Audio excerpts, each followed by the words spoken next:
All right. Some people watch HGTV and they think it's all glitz and glamour to do a fixer-upper. Is it a fixer-upper or a fixer-downer? We're going to talk about that and more in today's episode.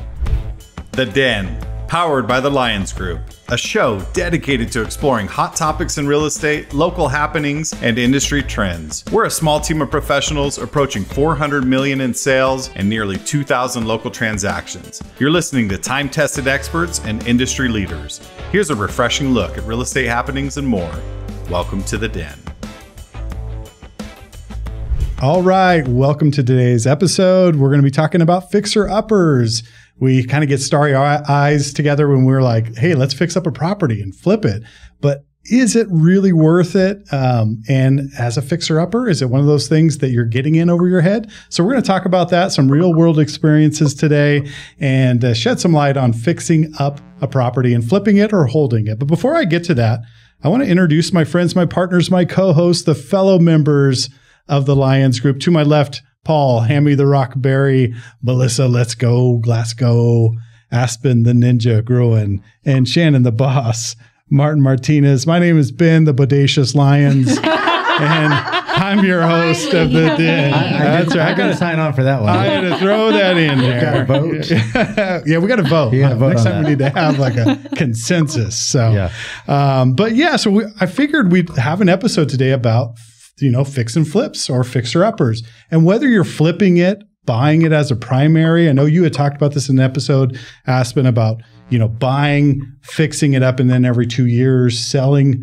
the asset and moving on to the next one. That's a strategy that a lot of people use. And we want to dive into that a little bit because, several of us have done that and been down that road, and we want to shed some light on the pros and cons of fixing and flipping or a fixer-upper. Now, as I say that, I've had some memories over the years of Shannon the Boss, Martin Martinez, going down that road. Why don't you kick us off today and tell us about some of your experiences with the fixer-upper component? Well, I'm not against it. And for the most part, I think that if you can do the work yourself, I think that you can build a lot of equity. I think it can be a really good thing. But I think a lot of times people get in over their head. They don't really know what goes into it. They don't really know how much it's going to take. And that can be problematic, even for someone who knows quite a bit about, handyman stuff, construction, houses in general. It can still be a little bit overwhelming. So I've had a couple of them that were good and a couple of them that were bad. For the most part, I think it's a great idea. I think if you can build some equity of your own in a home, that's the best thing you can do financially for yourself. But I also think you need to know your limits. I think that most people think it's going to be fun and they just want to paint and maybe hire someone to put in some carpet. It really is a lot of work. You have to be self-aware when you do these things? Absolutely. Absolutely. There's a lot that goes into it. And sometimes we don't think of all those components before we get started on them. Well, shed some light on an example. Were you buying these for your personal properties, like your personal home, or was it an investment? Or Yeah. So I've done a couple of properties that were my own that I've kept, not really flipped. I would say there's been 3 so far. The first one was a real learning experience, but luckily I had, a nephew, a brother, a stepdad. I had a lot of people that were very handy and could do a lot of good work for me. It took a long time and it was probably more than what I had expected, but it turned out great. I mean, I did really, really well on it by the time that I sold that house. And that was your first home, right? Yeah. So it was your primary residence. Okay. Yes. Yeah. And I was there for 5 years. So I built a lot of equity. It turned out to be really good. The second one was a lot easier because I was in a better financial position. I had more knowledge of what to do. And I actually, I still own that house. I've owned it for 19 years, but I ended up having it for a really long period of time and did most of the work in the first couple of years. And I would say I built a tremendous amount of equity in it. And it didn't turn out bad. I mean, it turned out to be good as well in the end. Also did a rental of ours, and that was a little harder. Me and my husband are both very busy. He works out of town 2 weeks out of every month. So not having a lot of help, I did hire, people for that one. And I just had handymen all over the place that weren't, not having it in your hands was not a good thing for me. Especially if you're trying to save money. Yeah. And you're maybe going the handyman route versus, Yeah. a full-blown licensed contractor that has a lot of, people that they have to support. So they're charging, charging. I was having him do a lot of things that I couldn't do myself. And the problem is that, it just sometimes wasn't getting done the way I wanted to, but I'm not opposed to hiring handymen and stuff. Now, then the last one that I'm actually living in right now that we've been working on, it actually went pretty smooth. We only had a couple of things, but I hired some good contractors that I was, that I could count on. And again, my husband is still working out of town. He still works 2 weeks every month out of town. So that leaves me doing a lot of the work, and I'm only one little girl. So much. Just a girl. Yeah, but they do call you the boss. So you are the boss. Oh, I call you. I don't know what Nick calls you, but he better call you the boss too. Right. So let's go back to, because you have two different veins. You have a primary residence. You buy it, you put some energy into it, some money into it, you build in some equity, and then you after a few years, you flip it. And in your example, your house that you have almost 19 years, beautiful little home. There's a tipping point, obviously, when you're going to flip something for an investment. Do you spend the extra money on those nice windows, or do you get the base windows? Do you fully remodel the kitchen, or do you put a painted coat on it? So there's a tipping point where you actually enjoy the property, right? You may not get dollar in, dollar out, but if you have it for 19 years, you I think those things are worth it if you're going to own the property for a while. If you're really just looking to flip it, then I think you should look more at what's cost effective. Yeah. Now, Aspen, you've done several flips, and you've done them on your personal residence as well as investment properties. So talk to us a little bit, your personal residence. What kind of mentality do you take into maybe a longer term hold in that regard? I was thinking I've done 5 in the last few years. My first house that we ever got, we actually got flipped. So, to the studs. And we did, really nice, but pretty standard. Most people would like it, just for sellability. The second house, we actually remodeled most of. Paul actually brought the buyers on that one. And we did that one more for stuff we liked. So we kind of did more like tile works, like around our fireplace. We did like different tile, and then we did like a border with colorful tile. We redid a bathroom with like funky tile on the ground. So nothing like crazy. We did white cabinets, kind of kept everything else pretty white walls, gray floors, kind of what's popular right now for that price range. But we did do some stuff that was not for, redoing the sellability. And then we also redid the backyard, and my parents helped put in like a big climbing gym for the kids. We're not going to get that back, but it was really fun when the kids were little and while we were living there. Yeah. So how long did you hold on to that second property? 3 years. 3 years. So you kind of knew going in, like, this is going to be more of a shorter term hold, maybe a few years. You're not going to hold on to it for 5 or 10 type of thing. And was that the big driver for the things that you were doing as far as improvements? It needed it. The people that had built the house had actually lived there until we bought it. So everything was original. They had little dogs in the house. Nice house, really solidly built, but it needed to be redone. It kind of had a musk to it. Smelled like mothballs a little bit. A little bit, yeah. So we did have to redo all of that. And then even this house that we bought, it's not a flip in any sense of the word, but I still talked to my lender and I said, we're holding this probably 7-8 years. What's the best? How much should we put into it? How much should, so I talk to people even on houses we're not flipping. What's the best to put down? How much should we look into renovating? And then I know myself, like, we're redoing the whole backyard right now.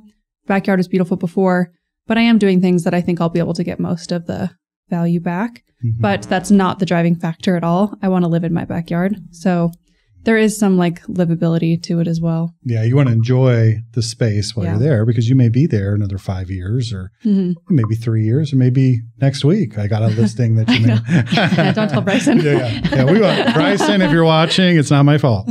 So, I think that's a good point, because you do have that tipping point where you're going to put all this money into it, but you could enjoy it as well. That there's a certain threshold you're not going to get that money back out. And that does play a factor. And just for the audience, as you know, if you hold on to a primary residence, you live in it 2 out of 5 years. Now, I have to say, I'm not an accountant, so always check with your accountant and bookkeeper. But if you're in a property for 2 out of 5 years, you call that your primary residence, any money that you make on that up to a certain threshold, now most people aren't going to reach that threshold, whether you're single or married, there's different levels, should be tax-free. So you can roll that into the next purchase of your next primary home. Now, again, look into those rules, but for the vast majority of people, that's how it works. And Melissa, you actually upgraded this last year, your home as well. And you had a very nice little home in the center of town, and you ended up buying a newer property. Talk to us about the process there and your thoughts on your personal home and the upgrade component. One thing that, I just always disclose, I am not handy at all. So everything that I did, I had to hire out. But my home that I had was fine the way it was, but I wanted the extra things. I wanted that pride and ownership. Like Aspen was saying, updating it, getting, traces of the previous owners out and me in there. The things that I did, I knew I was going to be getting a return on investment as far as, the water heater, sewer lines. Yeah. None of that's really none of that's sexy, but yeah. But you got to do it. Yeah. And all just keeping things, clean and maintained as far as, your exterior, your landscaping, stuff like that. I think that all does bring, money to the closing table for sure. But what I really like and what I want to definitely learn how to do is more of the cosmetic things, because you're right. We do love watching the HGTVs, the TikToks, the Instagrams of these people that go and they'll redo a whole bathroom. And of course it seems like, an hour or whatever, but it's weeks. Yeah. Weeks. Who knows how long it actually is. You watch it in Yeah. I would like to get more adventurous into doing those things. So with my new home, I can't picture it yet because it's newer. It's not built in the 60s. So it's harder for me to envision some of the newer things to do in there. But I think it's a fun thing to actually enjoy your home if it's your primary residence. If it's something that you're picking up to literally flip and resell or flip and use as an investment property for a rental or something like that, then I think you have to keep more in mind of not necessarily your personal tastes, but like a general, you don't want to make it too quirky because that's going to turn buyers away. Yeah. Quirkiness kills. Yeah.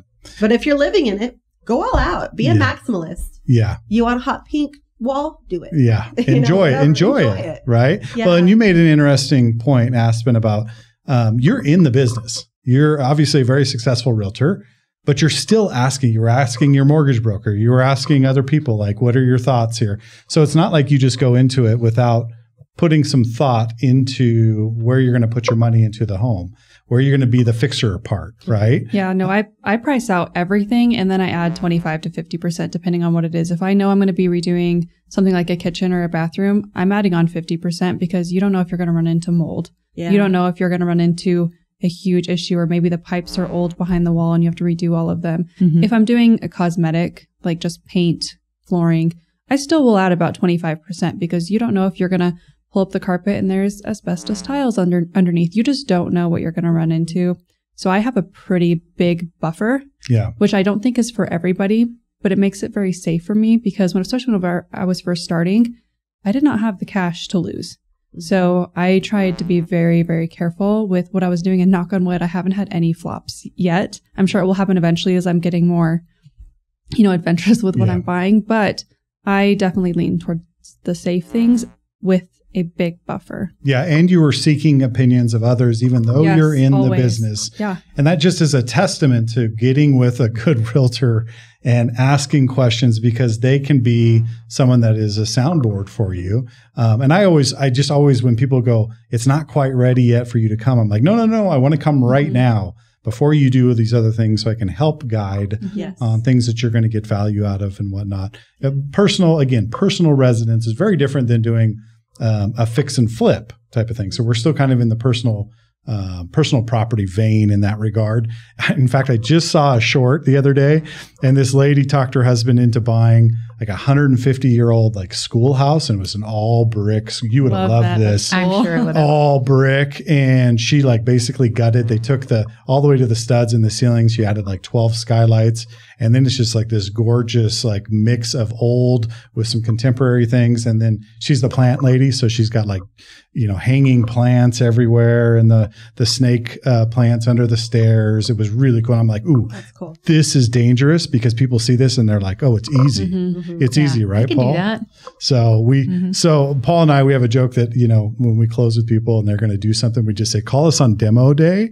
but don't call us after that. But we can take it apart, right? But putting it back together is a different ballgame. Paul, talk to us about a fixer in your personal life. As you upgraded, you actually upgraded this 2 years ago now. And we did it wrong. We thought, so we were in our house that we bought for overpriced at the time in 2005, and we're broke. We were broke. We didn't fix anything the whole time we were there. And then when we finally were doing okay, we decided maybe we're going to sell this. And selling it didn't work because you can't do a real estate contract on a VA loan. I found that out pretty quick. We had to do a roof. We had to do a back porch. We had to do all new flooring. You remodeled your kitchen. Yeah. A kitchen. We didn't get to the bathrooms. We should have, but we didn't. As soon as we were done with that, about a week later, we moved out. We put all that money into it. The flooring and the kitchen, we got to enjoy for maybe a year or two. And then the roof and the back porch and the yard that we had been working on and the new fence we put up, all of that. And then we move. How many times have we heard that over the years? Like, I got it exactly where I want it. Mm-hmm. It's time to move. Yeah. It reminds me of that movie, The Money Pit. Remember The Money Pit? Yeah. And then as soon as you're done one project, you go, now on to the next project. Yeah. So as soon as we got any money, we were putting it into the house, but we weren't thinking about it. And it was, we way overdid it because now it's a rental. Yeah. But our kids are we've got 2 in middle school, 1 in high school, and it's small and 1,000 square feet. Yeah. With 3 dogs and we keep saying yes to taking in dogs. Yeah.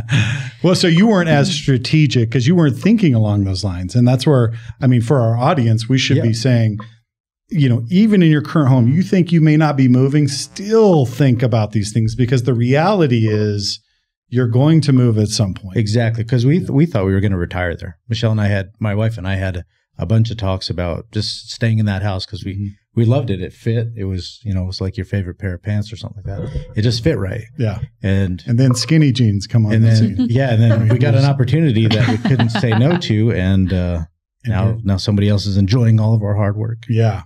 But the other thing is, I would say this, I don't know of a contractor that takes payment plans. So if you don't have the money and 50%, because everything goes long on timeframes, on cost. We went through in the pandemic when a 2x4 turns into $50. Yeah. So you have no idea what the expenses are going to be. If you don't have the money up front, don't even try it. Mm-hmm.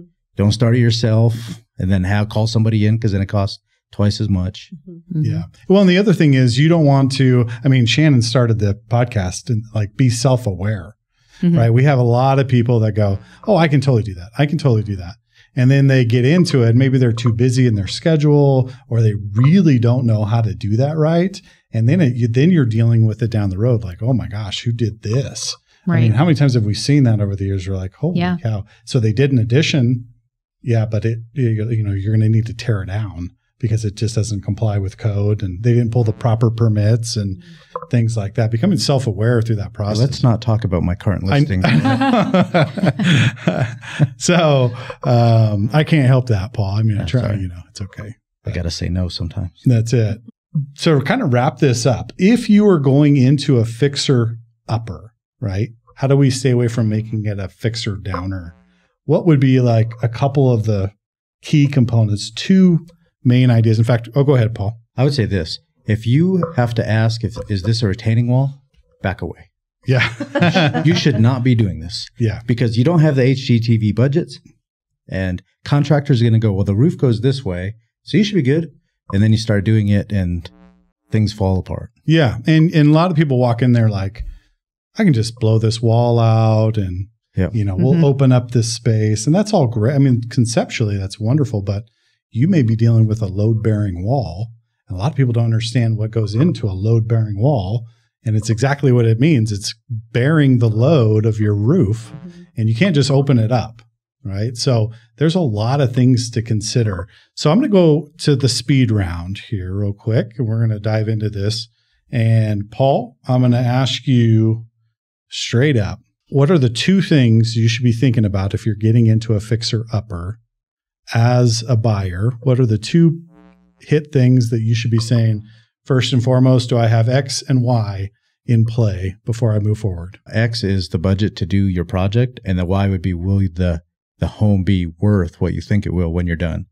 Excellent point. Yeah. So do you have the budget, and is it going to be worth it at the end of it? Now we're talking specifically primary residence at this point. Melissa, top 2 things you should be thinking about if you're going to. What are my skill sets? Okay. Which leads into how much money do I have to do this? Yep. Because if I have to hire out every single project, that's going to cost a lot more money than if I can figure out how to do certain things. So that's what I would say. Great point. Aspen, what are your top 2? I think you need to be very self-aware, like Shannon was saying, and you need to really think if you can do it and can afford it. But I'm going to kind of just put in here, I would not be where I am today if I didn't take risks with fixing stuff up. And granted, my parents flipped houses, so I kind of knew a little bit on that side. And I had a lot of people I could ask questions to, and my husband did do construction, so he could do a lot of the things. But I think it's one of the fastest ways to grow wealth. As long as you don't go in looking at a wall being like, oh, I'll just take this wall out, and I just don't assume you can do anything. Unless you have endless pockets, don't assume you can do anything. I would say that's probably my second one. You need to ask the right people, the right questions, and price everything out correctly. I think otherwise you're going to get in trouble. But if you're doing it yourself and you have 3 years living in the house and you just want to do a bathroom over 3-4 weeks, there's no timeline. No one says you have to get it done in a week. You know, if you have 2 bathrooms, use the other one and learn. You're going to figure it out. You know, don't go maybe yanking out electrical and plumbing, but the face stuff, you can figure it out. I was just going to say, also don't assume you can't learn how to do exactly. something. You can figure it You can figure it out. I can't tell you how much we have done from my husband. Anytime we want to do something, he says, let me just watch YouTube really quick. And he'll watch a few videos and he'll say, you know what? I think I got it figured out. And it's amazing how much stuff we can get done. I learned basic electrical work from YouTube. Yeah. I have a really good friend who said, go buy a piece of drywall and practice. Right. That's a great I thought of that. Yeah. You Right. know? Great advice. Well, and I think that's an excellent point. Like we're always like raising the flag, be careful. But to your point, Aspen, like you don't risk versus reward. And especially in this game, you have to take a risk at some point. And it's all part of the learning process. Like if you don't go through that process and you have the stumbles up front, you can never get to that next step or the step after that. So you have to take a risk at some point. And that just involves rolling your sleeves up and crashing crashing something through your wall for a safe. I mean, sometimes it happens. I was trying to stay. I couldn't help it. No, I mean, we don't want to get into that conversation, but it happens. So, it's too fresh. We're not talking about it. But that makes it fun, right? And you can look back, as long as you can look back and laugh and go, hey, I learned something. We didn't completely go bankrupt. You may not make as much money or you may not make any money, fall flat on your face, but you got out of it and you learned something. Well worth it. Worth it. And if you're doing investment properties, just keep in mind, I agree with all of you, have a strategy, be self-aware, and understand, your limits. And if you understand your limits and you're able to, adjust accordingly, you have a budget behind you that makes sense. So a lot of people just they get starry-eyed and be like, I can totally do this. And that's where we go, just be real careful. Of course, you want a good realtor to navigate the process. Right. I would say too, before you start spending money or even worse, start doing any demo work, have a plan. Like if this comes up, this is what we're going to do. Like we're going to start here and move here instead of just, I've seen a lot of people just go, we're just tearing the whole thing down. Then we'll figure it out. Then we'll figure it out. From there. Yeah. Hey, I'll show up with a sledgehammer for some pizza any day of the week. People but it'll be a one-day deal for me. Yeah. After that, we're, you're on your own. I like the demo, not the real. Tell me which wall to hit. Yeah, we'll hit that. We'll hit that together. So thank you. Great discussion on that. I really hope that sheds some light for our viewers on what to be thinking about, because I think we should all be in the fixer upper game, not the fixer downer game.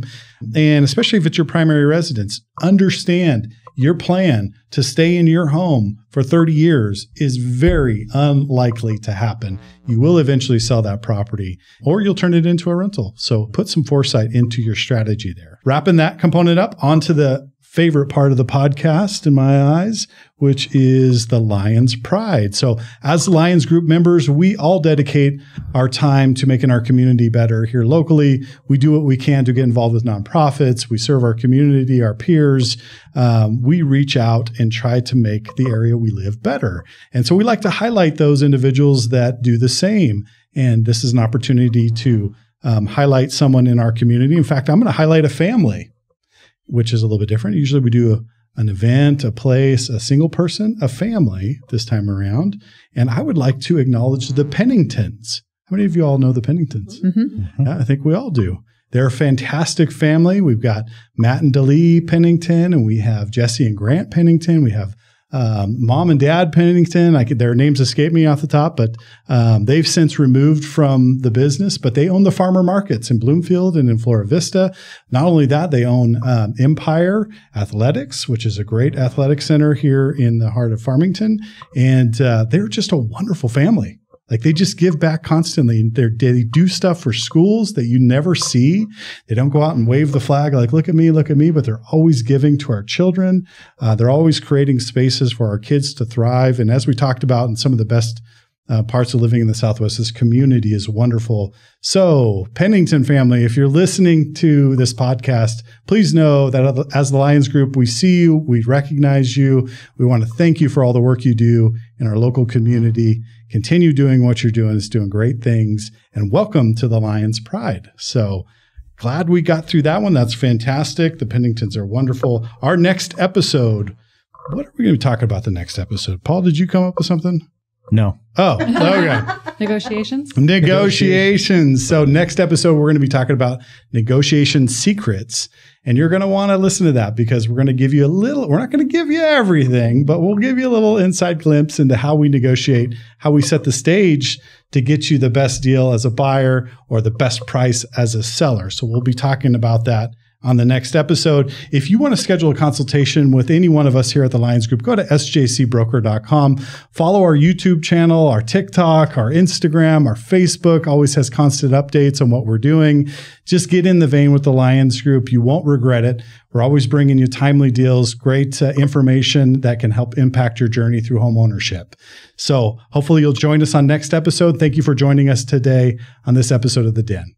Thank you for listening to The Den, powered by the Lyons Group. Hit the subscribe button to keep informed on real estate happenings. If you'd like to learn more about the Lyons Group, visit sjcbroker.com. Complex markets require complex strategies. The Lyons Group can give you a true advantage in any market. Whether you're buying or selling, residential or commercial, contact us directly at sjcbroker.com. We're time-tested experts with a client-first approach, and we'll see you next time in The Den.